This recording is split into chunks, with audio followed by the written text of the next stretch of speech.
Alright everyone, I've been trying to do this for about 5 times now.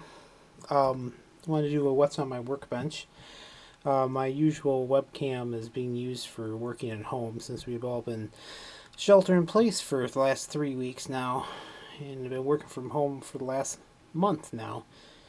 Kind of a new experience for me. Probably I'm going to have to go back into work one day this week to do some actual tests. But anyway, what's on my workbench is a joystick I made. I finished it like a week before the whole lockdown went on, so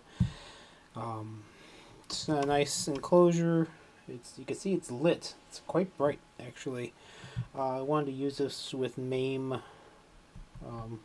I built up this neat little RetroPie system I'll show on the next what's on my workbench. I did wood grain and everything. This one I'm probably going to end up taking the buttons back out, put the wood grain back down, and then sealing it back up. Because I think the wood grain actually looks pretty cool on this. Gives it kind of a nice 70s, 80s funk to it. So this is the player one. You can see there. So what I'm going to do now is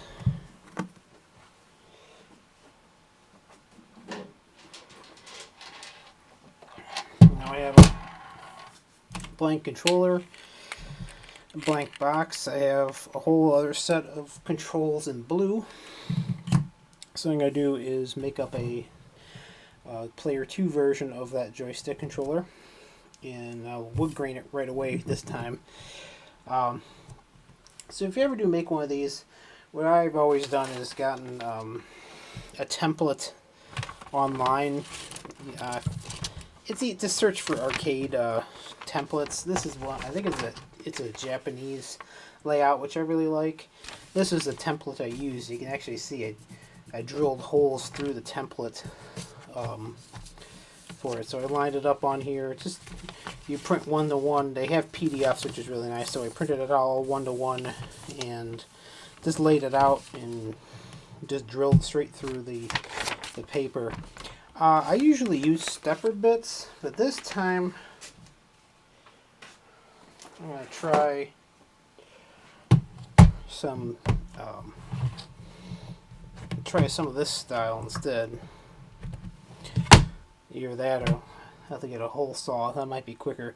I mean, the stepper bits leave a really nice stepper drill bits leave a really nice edge, but they take a while to do, and they leave a lot of plastic waste. So I'm thinking I'll try one of these. And this is a 1-inch. Make sure it actually is 1 inch.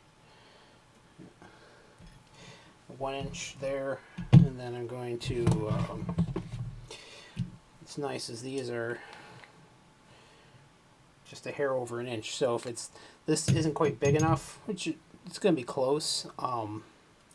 I'll just come back with a stepper bit and finish it off on the last. Do one more step on there. It'll save a lot of time. So all you gotta do is take your template, you line it up where you like it. Biggest danger here is you don't want to get. I didn't want to get too close to some of the edges. What I do want to do is I would like to have this centered. So I'll do a center line here, and I'll get the drilling. So I'll be taping this down, marking this shortly, and after I tape this down and drill a few holes, I'll start up another video. But that's it for tonight. It's the 11th, right? It's April 11th. Oh, Titanic sank on the 12th, I think. It's not good. But yeah, Easter's tomorrow, and hopefully I'll get this done. This actually doesn't usually take all that long to do once you start drilling. So thanks for watching, and hopefully I have another update tonight or tomorrow.